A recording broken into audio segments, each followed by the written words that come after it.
малко упражнение да направим. Както едно време.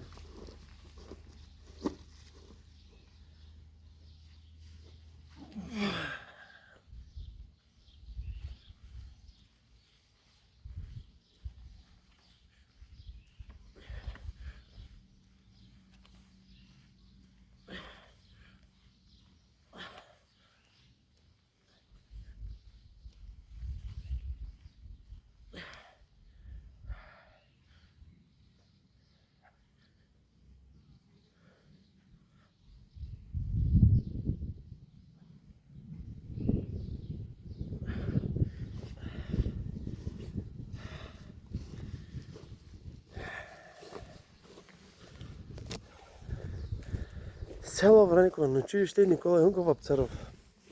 Едно време. Това тук казаха, че е за гърди, защото е било широко.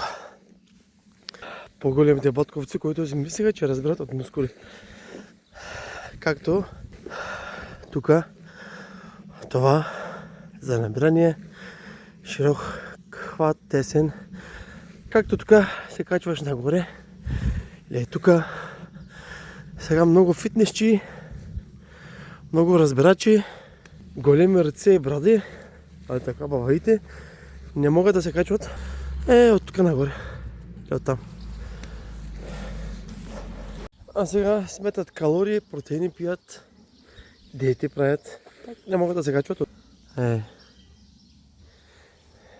Той явно направен от комунисти, да се тренира както не залата, но вече има фитнес уреди машини. Ето ти казват, прави там, не на там, защото ще те борят гърди туйни. Не гръб, кръст.